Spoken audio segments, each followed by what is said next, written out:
शुरू करते हैं, इंडियन एग्रीकल्चर से पहले शुरू करते हैं, भारतीय कृषि से शुरू करते हैं। एग्रीकल्चर जो है वो अगर आप ध्यान से देखेंगे तो आपके लिए ये भूगोल में मिलेगा आपको, ये आपको अर्थव्यवस्था में मिलेगा, ये आपको इकोलॉजी एनवायरमेंट में मिलेगा,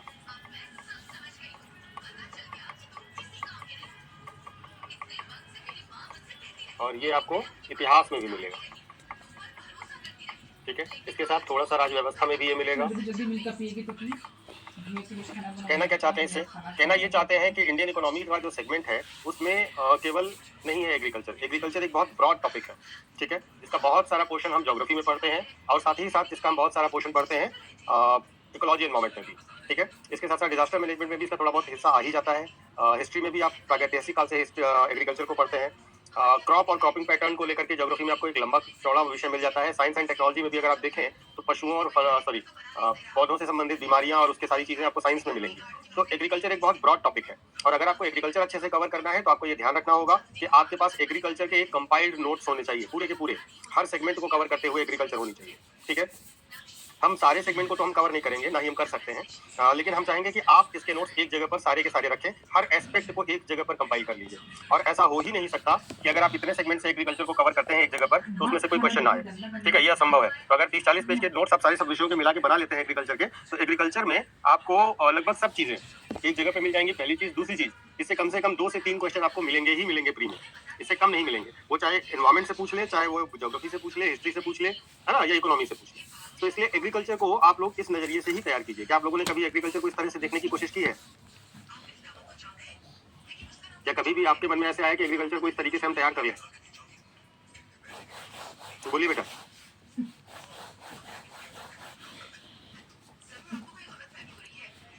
ऐसा देखा, कभी सोचा, बनाने की कोशिश की?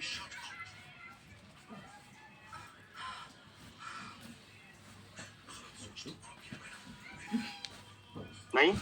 तो समझिए इस बात को कि ये इंपॉर्टेंट है। अगर आप इस तरीके से देखिए, हमेशा जब भी आपसे कहा गया होगा ना कि यूपीएससी की तैयारी करना तो एक दूसरे से इंटरलिंक करना सब्जेक्ट को, ये तो सारे टीचर्स ने बताया होगा। तो कैसे इंटरलिंक करेंगे जब आप एक जगह पर सब चीजें देख नहीं रहे हैं? तो इंटरलिंकिंग का मतलब ही यही है कि कोई चीज एक ही पर नहीं केंद्रित होगी, हर चीज एक दूसरे से कनेक्टेड होगी, लेकिन हम उस पर ध्यान नहीं दे रहे हैं। हम केवल ये सोच रहे हैं कि ज्योग्राफी वाले सर ने वहां पढ़ा दिया था, हिस्ट्री वाले ने वहां पढ़ा दिया था, इकोनॉमी वाले ने ये पढ़ा दिया था, तो हम सबके अलग अलग डेटा याद करते चले जा रहे हैं, पॉइंट्स नोट करते चले जा रहे हैं। तो इससे आपको फायदा उतना ज्यादा नहीं होगा। ठीक है, हमेशा जो है कोई टॉपिक उठाइए तो उस टॉपिक को कंप्लीट करिए। ठीक है ना, उस टॉपिक के हर एंगल को एक जगह पर रखिए, तब आपकी समझ में और इंटरकनेक्टेड रहेगी तो याद होने में भी आसानी होगी। मान लीजिए उस जगह पर आपको वो चीज याद नहीं आ रही तो उससे कनेक्टेड चीज याद आ जाएगी, तो आपको याद आसानी से आ जाएगा। मेरी बात समझ में आ रही है ना? तो कोशिश करिए कि आप एग्रीकल्चर को कुछ इस तरीके से तैयार कर लीजिए। बाकी तो चलिए मैं बता ही रहा हूँ आपको। तो अगर हम एग्रीकल्चर की बात करते हैं, भारतीय कृषि की बात करते हैं, तो भारतीय कृषि और उससे संबंधित क्षेत्र जो है वो आज भी भारत में जीविका के सबसे बड़े स्रोत हैं। ठीक है, तो भारतीय जनसंख्या का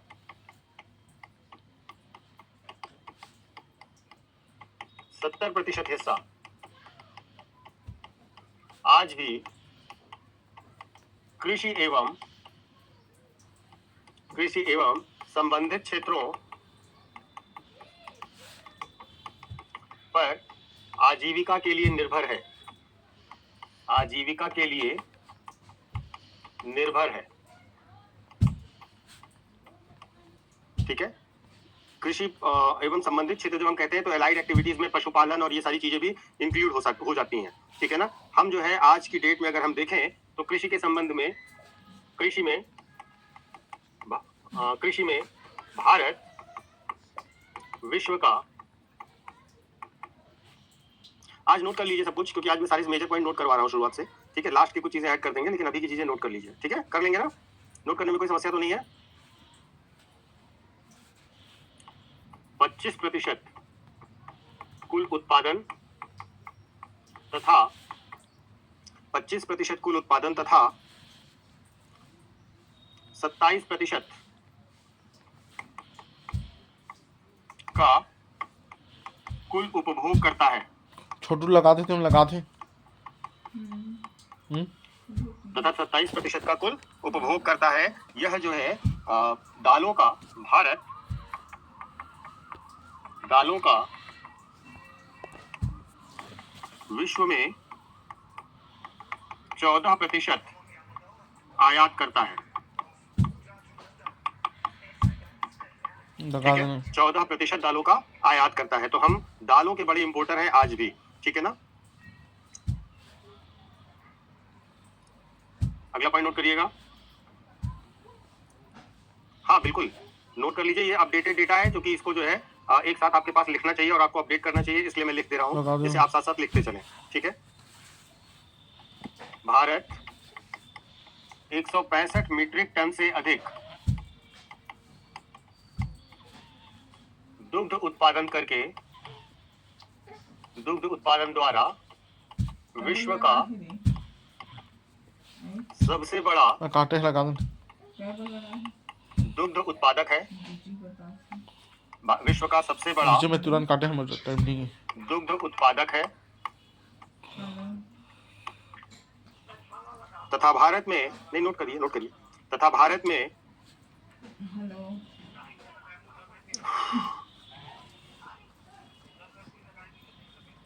तथा भारत में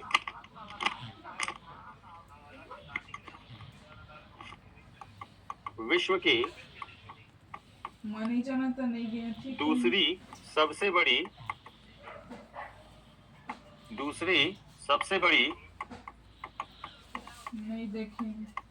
पशुधन का भंडार है। दूसरे सबसे बड़े पशुधन का भंडार है। ठीक है। चावल, गेहूं, गन्ना, कॉटन,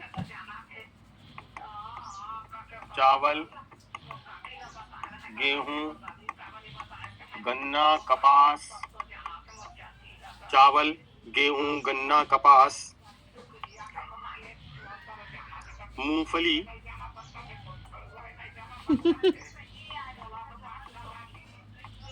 फल एवं सब्जियों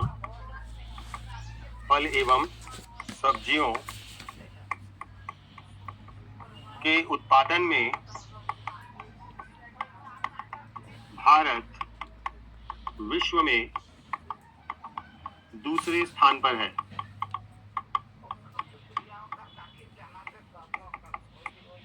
ठीक है, छूट गया, लिख लीजिए। चावल, गेहूं, गन्ना, कपास, फल और सब्जियां, मूंगफली आदि के उत्पादन में भारत विश्व में अभी भी दूसरे स्थान पर है। हो गया। भारतीय कृषि क्षेत्र जीवीए का वर्तमान में भारतीय कृषि क्षेत्र जीवीए का वर्तमान में कितना है? 17.5% है।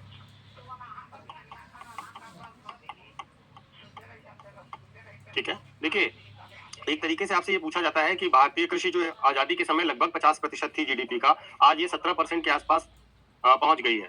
तो हम कृषि को क्या अभी भी भारतीय अर्थव्यवस्था की रीढ़ मान सकते हैं? बताइए, क्या हम अभी भी कह सकते हैं कि एग्रीकल्चर जो है वो भारतीय कृषि का बैकबोन है, रीढ़ है? बताइए।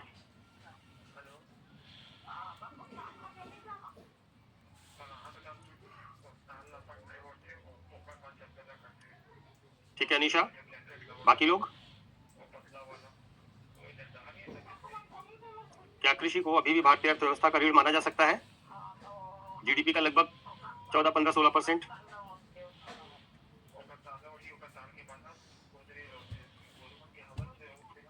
बोलो बच्चा।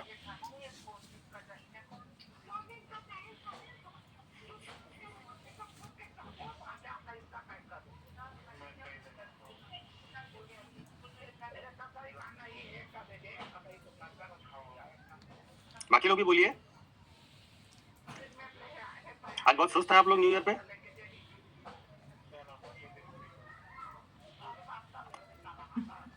आज रिस्पॉन्सेस बहुत कम है, बहुत स्लो है। क्या बात है? पढ़ने का मन नहीं है कि कल की थकावट उतरी नहीं है?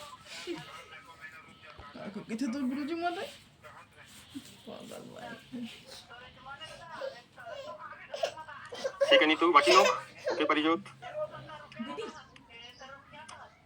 जो लोग ये कह रहे हैं कि मान सकते हैं वो बताएं कि क्यों मान सकते हैं, और जो कह रहे हैं नहीं मान सकते वो क्यों नहीं मान सकते? वो क्यों नहीं मान सकते? थर्ड है इसलिए क्या मतलब है? क्या थर्ड है? 3 ही सेक्टर है तो 3 सेक्टर में थर्ड है तो क्या दिक्कत है? उस सूद के हे रही है। मैं करना बोलिए तो जल्दी है जल्दी।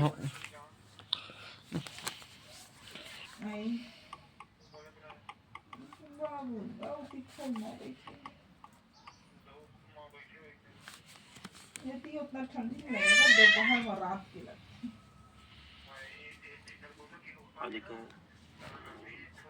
ठीक है गोपी बेटा, वहाँ नहीं लगे ठंडी। अजय डाटा ऑन नहीं तो करे हुए थे इससे क्या फर्क पड़ता है? तीसरा दूसरा सबसे बड़ा दाल इंपोर्ट करने वाला देश है। तो मैं क्या पूछ रहा हूँ, आप क्या बता रहे हो?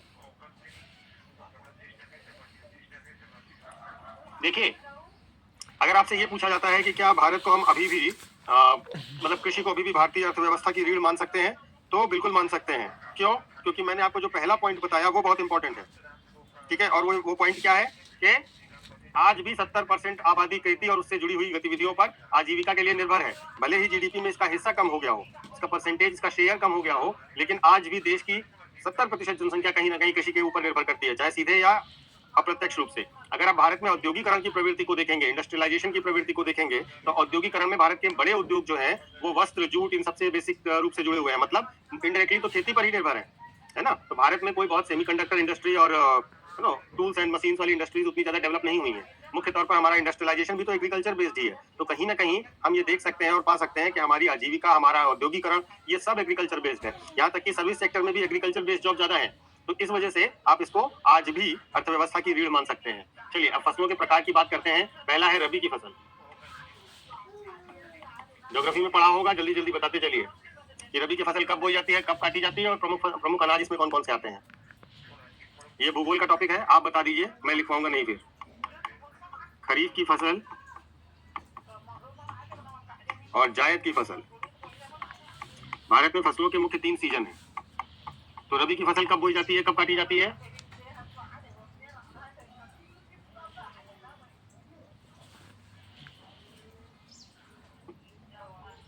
हाँ ठीक है, गुड। ये अक्टूबर नवंबर में बोई जाएगी, काटी जाएगी कब? अप्रैल, मार्च अप्रैल में। और प्रमुख फसलें इसमें कौन कौन सी होंगी? गेहूं, चना,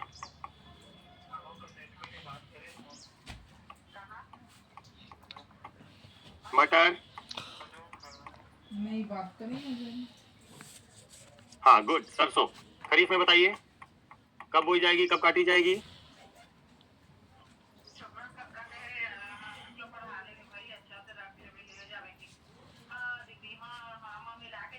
खरीफ की फसल कब बोई जाएगी, कब काटी जाएगी?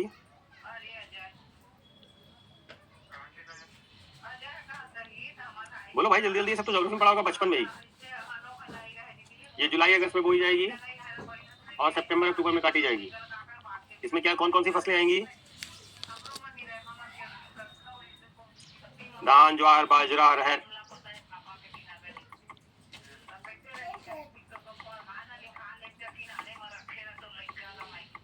आदि।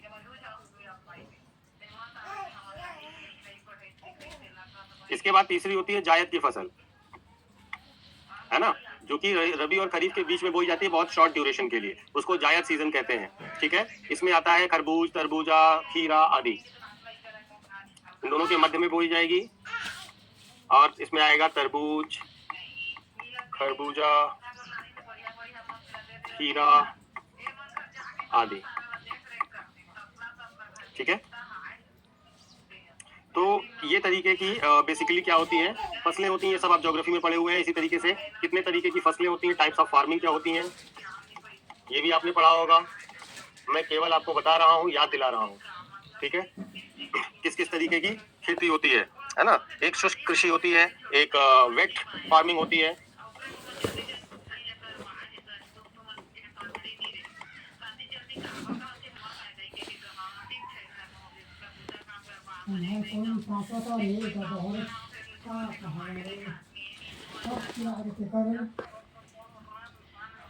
शुष्क कृषि होती है, एक नम कृषि होती है, एक सिंचाई युक्त कृषि होती है।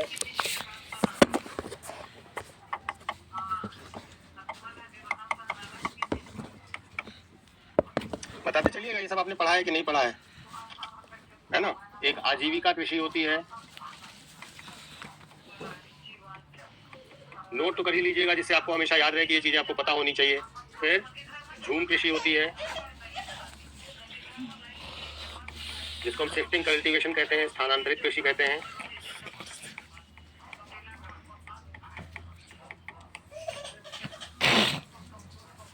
बता तो दीजिए कि पढ़ा है कि नहीं पढ़ा है। मानसूनी कृषि कहते हैं। इसके बाद बागवानी कृषि होती है।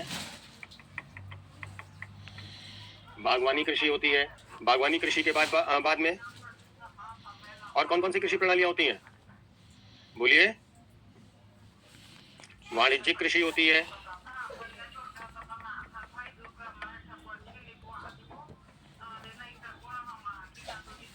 बता तो दीजिए कि पढ़ा है कि नहीं पढ़ा है ना। एक आजीव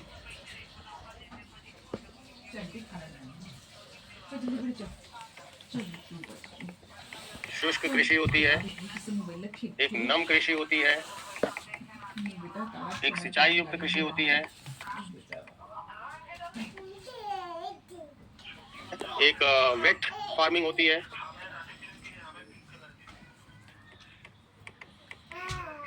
शुष्क कृषि होती है। एक नम कृषि होती है। एक सिंचाई युक्त कृषि होती है।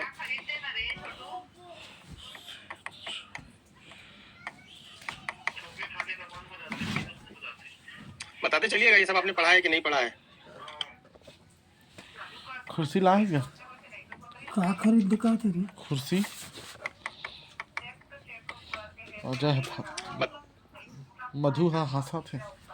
काला है तो एक सिंचाई युक्त कृषि होती है। फंसा है कि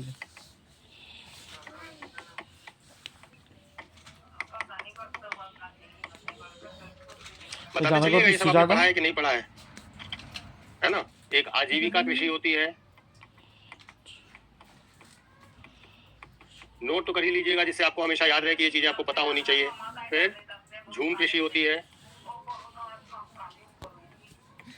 जिसको हम शिफ्टिंग कल्टीवेशन कहते हैं, स्थानांतरित कृषि कहते हैं।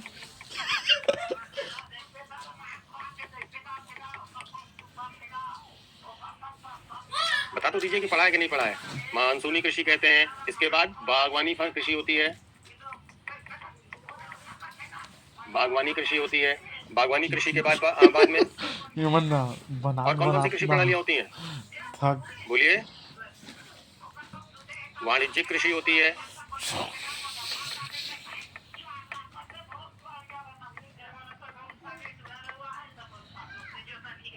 कुर्सी लेके आ जाना कहीं तो सुन लेगा। कृषि होती है।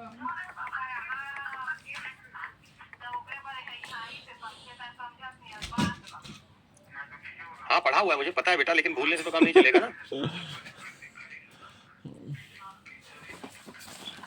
और अभी एक नई कृषि प्रणाली आई है जिसको जीरो बजट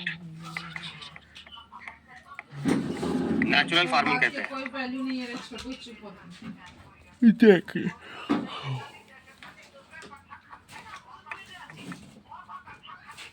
देख सही बात सही। नोट तो कर ही लीजिएगा जिससे आपको हमेशा याद रहे कि ये चीजें आपको पता होनी चाहिए। फिर झूम कृषि होती है, जिसको हम शिफ्टिंग कल्टीवेशन कहते हैं, स्थानांतरित कृषि कहते हैं। कहाँ गिरे है रे मैंने कहा गिरी कहा थे गड्ढा खोदते थे खुद गिरते कहाँ थे गाय। मानसूनी कृषि कहते हैं। इसके बाद बागवानी कृषि होती है। गड्ढा खोदते थे खुद गिरते। बागवानी कृषि होती है। बागवानी कृषि के बाद में और कौन कौन सी कृषि प्रणालियां होती हैं? बोलिए। वाणिज्यिक कृषि होती है।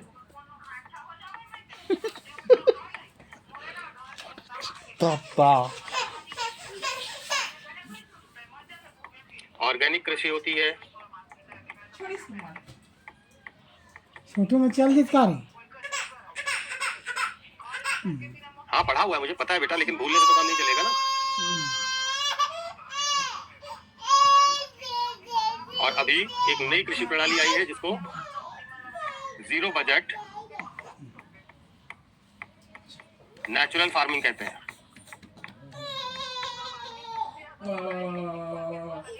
है ना, zero budget natural farming, ZBNF एक नई कृषि पद्धति है। ZBNF के बारे में जानते हैं कि नहीं? बाकी तो आप जानते होंगे मुझे पता है, लेकिन ZBNF के बारे में नहीं जानते हैं तो बताइए, मैं बता दूं।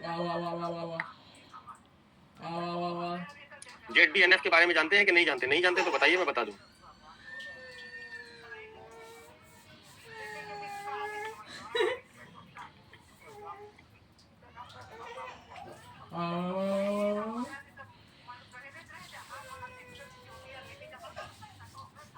नहीं जानते हैं, ठीक है। देखिए, जो जीरो बेस नेचुरल फार्मिंग है, उसमें जीरो बजट नेचुरल फार्मिंग है, इसमें क्या होता है कि जीरो बजट नेचुरल फार्मिंग में आप प्राकृतिक तरीके से खेती करते हैं, किसी भी प्रकार का केमिकल फर्टिलाइजर यानी कि रासायनिक उर्वरक का प्रयोग नहीं करते हैं, और किसी भी प्रकार का रासायनिक उर्वरक प्रयोग न करने के कारण इसमें आप इस प्रकार से प्रयास करते हैं कि कृषि के कार्य में जितना भी हम लगा रहे हैं उसी से ही हमारा प्रोडक्शन हो जाए, ठीक है। हमें कोई भी चीज बाहर से लाके ना लगानी पड़े, ठीक है। तो जैसे कि आप ऐसा कोशिश कर सकते हैं कि जो आपने जानवर पाले हैं उनके waste है, उसी से हम खाद बना लें, है ना। जो पौधे लगाए हुए उनसे हम पेस्टिसाइड जैसा काम ले लें, ठीक है।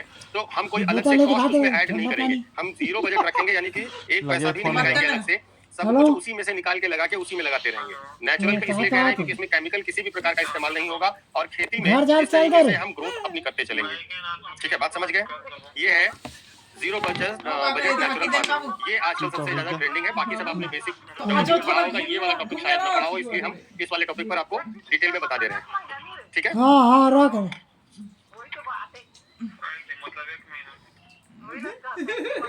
ठीक है बच्चा। तुरंत कुदाई होती चाल पाल हुई ना वो। नहीं बेटा मुझे 10 मिनट का समय दीजिए, मैं अभी आपसे बात कर रहा हूँ। 10 मिनट में जैसा पानी पी के आ रहा हूँ, ठीक है। 10 मिनट्स।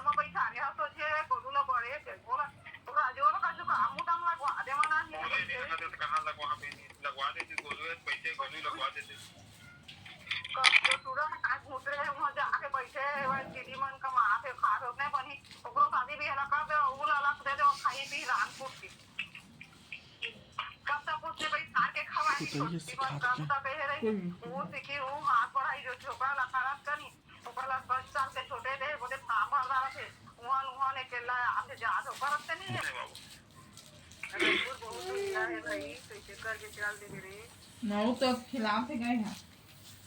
जी बच्चों आ जाइए। ऐसे क्या लगा वो कहा दूर जा रहे पूरा रे मुलाक आप कहा था आ जाइए, शुरू किया जाए। लेकिन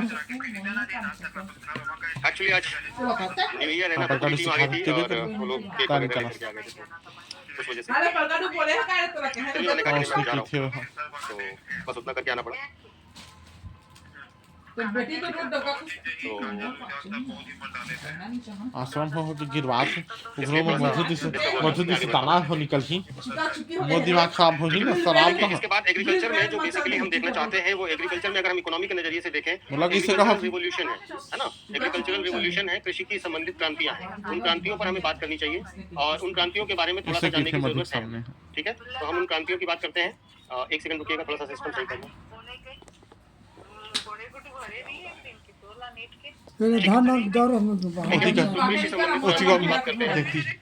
ये नोनी घर रहे तो कहीं जाए नोनी छोटो कैलिट के भार पहला है मैं नीट के का भरिया पहला है हरित क्रांति, 15 साल होई से का 1 तारीख कैसे ना। हाँ 15 साल कल यानी कि ग्रीन रेवोल्यूशन।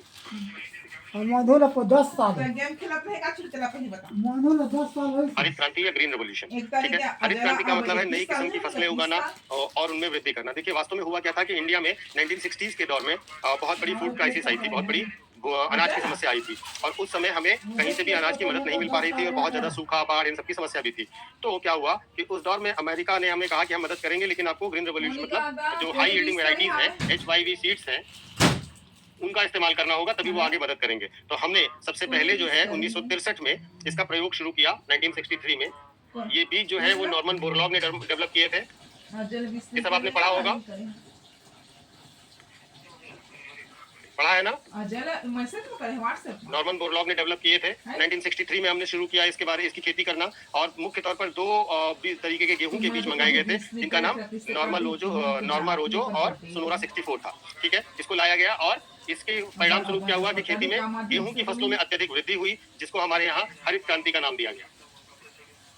हरित क्रांति का नाम दिया गया। और इस हरित क्रांति में क्या हुआ, इस हरित क्रांति में आपको देखने को मिलेगा, तो सबसे पहले क्या हुआ कि जो बीज थे वो हाई यील्डिंग वेराइटीज थे। इसके बाद इसमें इन बीजों के साथ साथ हमने क्या किया, रासायनिक उर्वरक का प्रयोग किया। अपने जलन व कपट व पूरा भर आगे है एक दूसरे के मतलब रासायनिक उर्वरक का प्रयोग किया, सिंचाई की बेहतर सुविधा दी, ठीक है। आप देखोगे एग्रीकल्चरल रेवोल्यूशन कहाँ हो रहा है, पंजाब, हरियाणा, वेस्टर्न यूपी, ठीक है। तो वहाँ पर क्यों हो रहा है, क्योंकि वहाँ पर सिंचाई की अच्छी सुविधा है। तो जहाँ पर सिंचाई की अच्छी सुविधा होगी वहीं पर ये हो सकेगा। इसके साथ साथ हमने रासायनिक कीटनाशक इस्तेमाल किए। कोने मोर मोबाइल में रिचार्ज करवाही, मोर भाई मन तो अत्ता दिन हो गए कोई करवात नहीं, कोने रिचार्ज रासायनिक करवाही। कीटनाशक इस्तेमाल किए, ठीक है। और इस रासायनिक कीटनाशक के साथ साथ जो फाइनेंस है उसकी भी व्यवस्था करवाई। इससे भारत में ग्रीन रेवोल्यूशन आया। जो ग्रीन रेवोल्यूशन आया वो विभिन्न चरणों में आया। तो हम कह सकते हैं कि हरित क्रांति तो कौन रिचार्ज प्रकार होते ला के पढ़ाए तो मैं बोल नहीं सका, ठीक है। जो पहला चरण है बोल ला कहीं ये सब आप लोग पढ़ चुके हैं या नहीं, बता दीजिए। गोली मेरे ख्याल से ये सब आप लोगों ने पढ़ा होगा बेसिक। कोई पसंद नहीं करे रे 1966 से 72 तक है। कोई पसंद नहीं।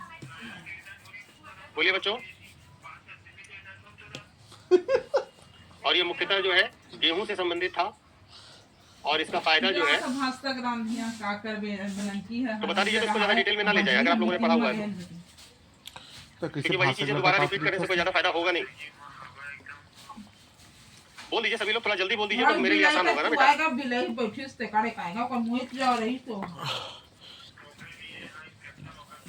ये सब हरित क्रांति वगैरह बताने की जरूरत तो नहीं है मेरे ख्याल से।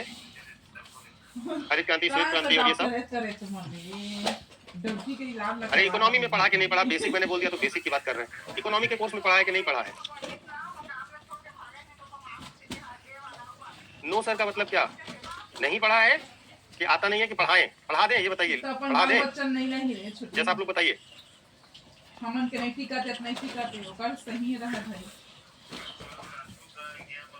चलिए पढ़ा दीजिए, एक बच्चे ने भी बोला है तो हम पढ़ाएंगे जरूर, ठीक है। तो इसका फायदा कहाँ हुआ, पंजाब में हुआ, आंध्र प्रदेश में हुआ, तमिलनाडु में हुआ, ठीक है। इसके बाद आता है हरित क्रांति का दूसरा चरण, ठीक है। और जो ये दूसरा चरण है हरित क्रांति का, ये 73 से 80 तक चलेगा। ये 1973 से 1980 तक चलेगा। और इसमें क्या हुआ, गेहूं के साथ साथ चावल पर भी ध्यान दिया गया, ठीक है। गेहूं के साथ साथ चावल पर भी ध्यान दिया गया, ठीक है। ट्यूबवेल से खेती शुरू की गई, ट्यूबवेल का प्रारंभ शुरू हुआ, सिंचाई के लिए अच्छे तरीके से सिंचाई की अच्छी सुविधाओं को डेवलप किया गया, ठीक है। और इसके बाद तीसरा चरण आता है।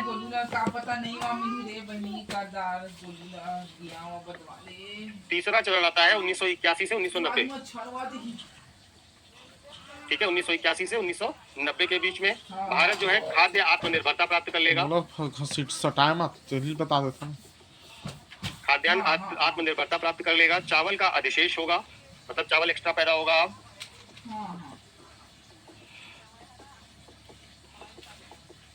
चावल का अधिशेष हो जाएगा और खाद्यान्न उत्पादन के लिए अच्छी तकनीकियों का और ज्यादा इस्तेमाल होगा, ठीक है। अब इस तरीके से हरित क्रांति भारत में बढ़ती चली गई। हरित क्रांति के प्रभाव ये हुए कि धीरे धीरे करके हम लोग खाद्यान्न के मामलों में आत्मनिर्भर हो गए, ठीक है। और इससे बहुत ज्यादा फायदे मिले। इसके बाद आती है द्वितीय हरित क्रांति।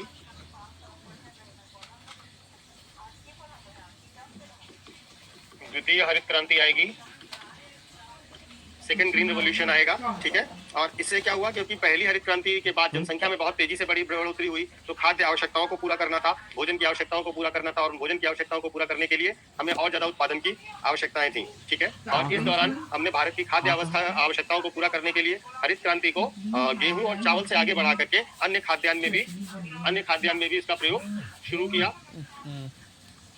और उसके साथ साथ क्या किया, गेहूं और चावल जैसी जो चीजें थी उनके लिए नए क्षेत्रों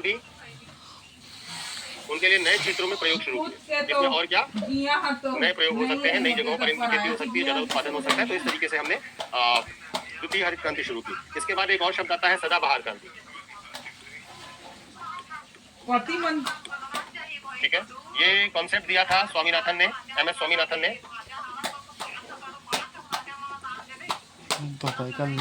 और इन्होंने कहा कि हमें ऐसी खेती करने की आवश्यकता है जिसमें लगातार खेती आगे बढ़ती चली जाए। इसके लिए इन्होंने सतत कृषि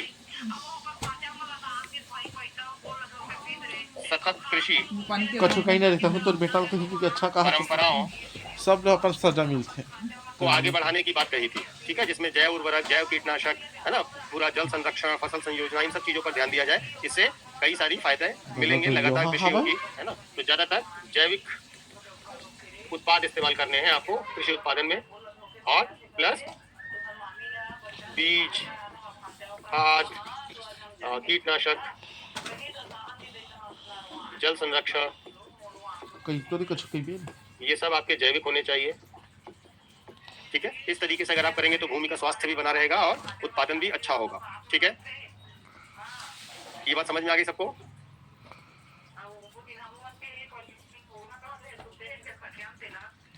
यहाँ तक बात सबको क्लियर है? इसके बाद हम चलते हैं उर्वरक पर, मोला का हिस्सा यानी कि फर्टिलाइजर पर। मोला का हिस्सा बता तो दीजिए, समझ में आई कि नहीं? आप लोग तो बोल ही नहीं रहे। आज लग रहा है नोट करना पड़ रहा है तो थक जा रहे हैं। बोलिए बोलिए। पौधों के विकास के लिए अजय केल काटते हैं तो ये लड़का पूरा 16 मुख्य गुड़ी केल काट दे पूरा एक का पोषक तत्वों की आवश्यकता वो होगी। दिया जा कहा तो अपने डर समा के कहा अजय तो छोटी से नहीं 16 मुख्य पोषक तत्वों की आवश्यकता होती है।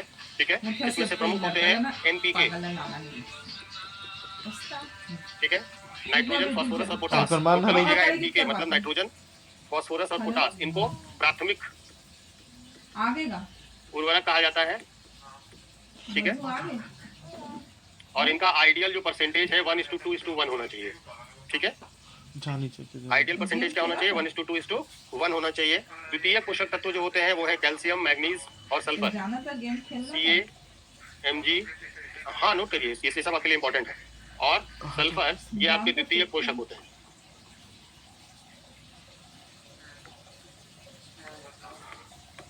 अजय बने धरी से तो द्वितीय उर्वरक होते हैं, सप्लीमेंट्री उर्वरक होते हैं। इनकी भी बहुत ज्यादा आवश्यकता होती है फसलों को बेहतर तरीके से देने के लिए, लेकिन इनकी आवश्यकता थोड़ी कम होती है। ठीक है, इनकी आवश्यकता उतनी ज्यादा नहीं होती है। इसके साथ साथ बोरॉन, तो कैल्शियम, गुस्सा रीति से तो दिखा देते हैं कॉपर,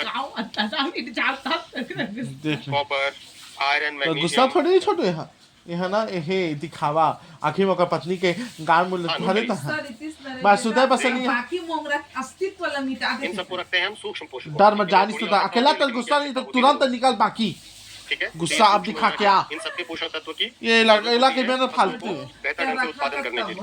ठीक है, लहराना अब उर्वरकों में अगर हम बात करते हैं तो सबसे ज्यादा बात होती है यूरिया की।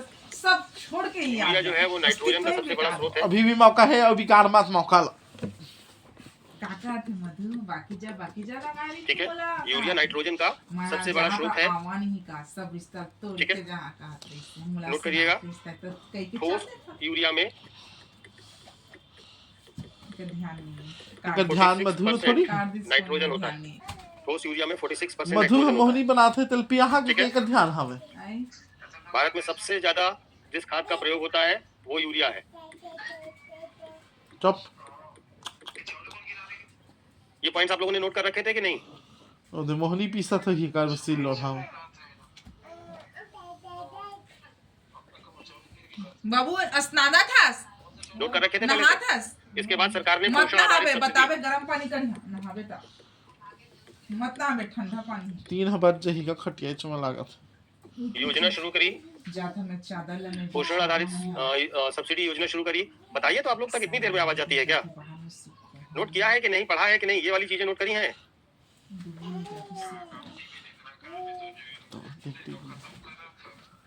हाँ साथ अजल मैं हनो के विषय में बता तब हो कोई मतलब नहीं छोटो का अच्छा नहीं बात तो फिर आप लोगों ने पढ़ा क्या है इकोनॉमिक्स में भाई? जाना थे हनो के ये सब मुझे पढ़ाना ही नहीं था। हेलो, ये तो ऐसे डर इसलिए मेरी मुझे लगा कि गुठा आपको एक बार पुराना रिविजिट करवा दूं। नहीं क्लासेस हुई हैं डर ना में बात economics की, भगाते सीधे कहां एसआईपी समझ ज्वाइन किया आप लोगों ने? कितने लोग हैं जिन्होंने सीधे एसआईपी ज्वाइन किया है? ये छोटू क्लास नहीं की है? अजय हनो के एडमिन तेरे मधु जाना थे तो काब नहीं बता सकता बताइए। उन्हें कहा बताइए अजय बताए नहीं पोलो ले जाता थे यहाँ ठीक नहीं है पोलो ले जा भाई तुम ये स्टैटिक ही है, प्राची जो पढ़ा रहे हैं। देखा था उसका पूरी पति आ रहा है क्या नीतू बेटा नहीं पढ़ा है कि पढ़ाया नहीं गया है कि आप सीधे एसआईपी में ज्वाइन किए? बाजारिया ऐसे तो फिर मास्टर दिक्कत हो जाता जाएगी। घूमता बहुत फिरता देर तक की बतानी पड़ेगी। हेलो मास्टर घूमते फिरते सहलाते इसमें कहा गया था कि सरकार सब्सिडी जो है केवल जितना घूमते जमीन को फिरते पोषण की सहलाते। नया चड्डी खरीदते हो इसलिए पहना तो नहीं होगी बेसिक नहीं कहा, तुम बेसिक के पीछे क्यों पड़ी हो भाई? इकोनॉमी पढ़ा के नहीं पढ़ा, बेसिक क्या होगी? वो चलो पहना था ओकर इकोनॉमी की क्लासेस की है कि नहीं की है तो उसमें पढ़ाया गया है कि नहीं पढ़ाया गया, ये बताइए ना। बेसिक नहीं पढ़ाया, बेसिक पढ़ाई नहीं पूछ रहे ना आपसे। राजू देख कितना चिंता करते। फिर वही बात, मोना इकोनॉमी की क्लास हुई है कि नहीं हुई है आपकी? मैं कहा बेसिक पढ़ाया कि नहीं पढ़ाया, गोली मार दीजिए। बेसिक नहीं पढ़ाया जाता है, घुमा फिरा लहरावा कब आए ना उसमें इकोनॉमी में वही इकोनॉमी पढ़ना। बेसिक वाली क्लास में तो केवल बेस बनाया था, उसमें इकोनॉमी पढ़ाई नहीं जाती है। उसमें तो चीजों का बेस बनाया था, एनसीईआरटी समझाई जाती है। तो बेसिक नहीं पढ़ा तो कोई घबराने की बात ही नहीं है। इकोनॉमी पढ़ा है तो उसमें ये सब चीजें पढ़ाई जाती है बेटा। उसमें जब एग्रीकल्चर की क्लासेस लगेंगी तो पढ़ाया जाएगा, मैं ये कह रहा हूँ। अच्छा, जिन लोगों ने डायरेक्ट एसआईपी ज्वाइन किया है, मत बता मत भूला नहीं इलाते दादा जो है कहीं तो तब बोले है वो घर के किस रख के सगे ठीक है ना। बोला कुछ कहीं भी ना घर के पसंद नहीं करा आपको याद करना पड़ेगा, ठीक है। तो जिन्होंने तो राखे नहीं छोटू कैसे बतावा तोला जीवन यापन करना है, तोला काटा जा घूमे फिरे सामने में का किसका खराब औरत के जिसमें अजय हां मैं हां मैं मिला थे तब नहीं बनाते तब। हाँ तो अरे यार, तुमको मेरी बात समझ भी आ रही है कि नहीं? पढ़ चुके हैं तो ये पढ़े हैं कि नहीं पढ़े, बस हम इतना ही तो पूछ रहे हैं। इतना क्यों घुमा रही हो कि मैंने बेसिक नहीं पढ़ा है, फिर मैंने उनसे पढ़ा है, फिर मैंने वो पढ़ा है। अरे जिसने भी एग्रीकल्चर पढ़ाया होगा उसने ये पढ़ाया होगा, मैं यही कह रहा हूँ। ये कोपा डाली है मंजर, याद आ रहा है कि नहीं याद आ रहा है, पढ़ा है कि नहीं पढ़ा, मैं वो कह ही नहीं रहा। जिलाट लानी से किस तुमने रिवाइज किया कि नहीं किया, उससे क्या मतलब है? पढ़ा है ना, कॉपी में है ना, हम ये कह रहे हैं। ठीक है, बात को घुमाते क्यों? सीधे सीधे बताइए कि हाँ हमको पढ़ा गया था, मैं नहीं याद, बात खत्म हो गई। तो इसे ये तो है ना कि आपके पास कहीं बैकग्राउंड में इन्फॉर्मेशन है जो आप प्रोसेस कर लोगे तो आपके लिए और अच्छा अपग्रेड होगा। सुनात का बस ये वास्ता जानना है चाहते हैं छोटू, कि आप जीरो पे हैं कि पढ़ा है इसको, बस हम इतना जानना चाहते हैं। सुनात का बस छोड़ता हूं छोटू तू मने एक खरे का में पता था समझ में आ रहा है प्रतीक? मैं बता थोड़ी आपने पढ़ा है, ठीक है, चलो वेरी गुड। नीतू ने भी पढ़ा है, तो पत्ती लगा हाथ धर के बोला तो पोलो जा पोलो का दे छक्का ला। देखिए अगर जीरो पे है तो फिर आपको बहुत अलग लगेगा। अगर आपने थोड़ा सा पढ़ रखा है, जिन्होंने सीधे से पीछे किया, उनके बारे में हम ये अज्यूम करके चलते हैं कि हाँ उन्हें इकोनॉमिक्स की समझ है, ठीक है। जिन्होंने क्लासेस प्रॉपर कर रखी हैं, हम ये मान के चलते हैं कि उनको चीजें आती हैं, बस अभी दिमाग से स्लिप कर गई होंगी, कहीं ना कहीं होगा उनके पास नोट्स में। होलो जा होलो हागे तो साबुन और धर ले हस कैसे कर में मैं नहीं जाना मैं। हां केस कतरा ये कमला ही तो कतार भी नहीं लगे भिड़क दे नहीं आओ काल का तरी काल लोगों को याद आ रहा है कि नहीं ना पढ़ा। आओ चलिए बहुत ओखाने अच्छी बात लगे है, कतरा ठीक है। नहीं तो जाओ। इसके बाद पोषण आधारित सब्सिडी योजना शुरू की गई, जिसमें गवर्नमेंट ने कहा कि ऐसे ही हम सब्सिडी नहीं दे देंगे और हम क्या करेंगे, सब्सिडी को जो है जितना पोषण की आवश्यकता है, ओकर बेटन बड़े बड़े होगी तो सेवा करते जितना पोषण की आवश्यकता है उतना ही हम सब्सिडी देंगे। मजा आ रहा है पढ़कर। छोटे बच्चे सब फिर से पढ़कर चलो बढ़िया, फिर मजे लो यार। चलिए कोई बात नहीं, ठीक है, चलता है, ठीक है। इसके बाद अगली जो बड़ा इसमें प्रयास किया गया वो है नीम लेपित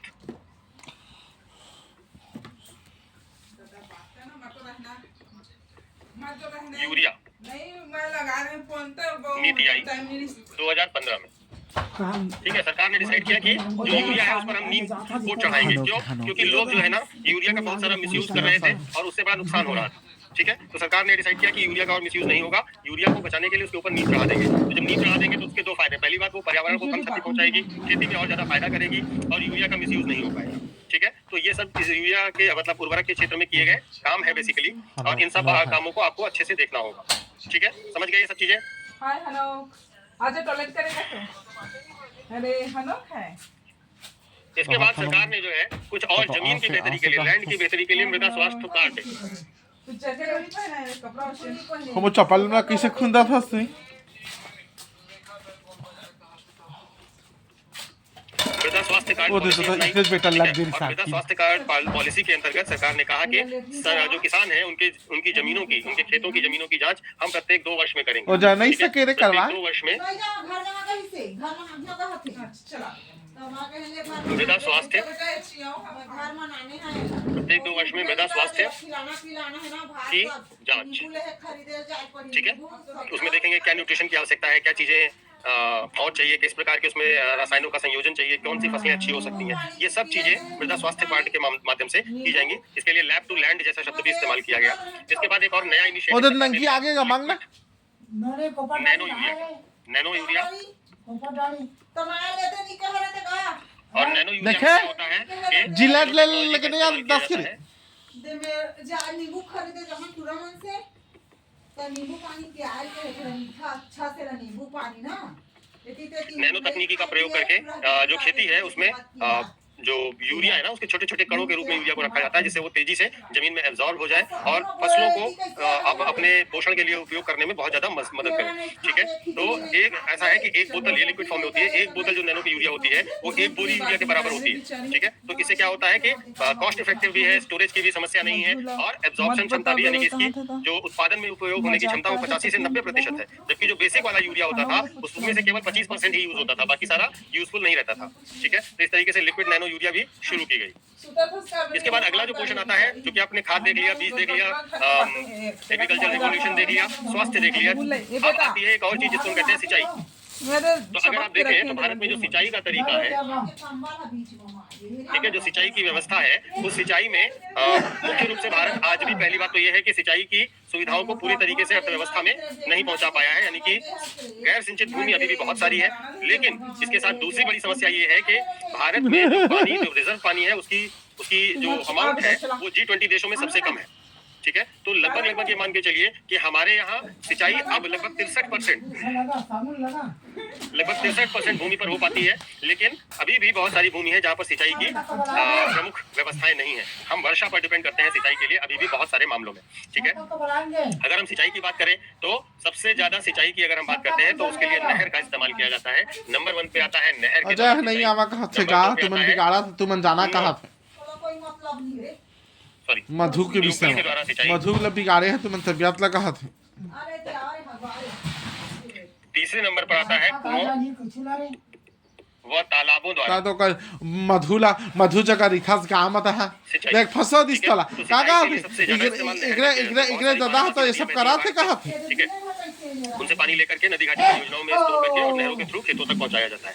अलग अलग बरसात के समय जो तालाब वगैरह बना लिए जाते हैं, कुएं बना लिए जाते हैं, उससे भी सिंचाई का इस्तेमाल किया जाता है और एक बहुत तेजी से शुरू किया गया काम है जिसको हम ट्यूबवेल से सिंचाई कहते हैं।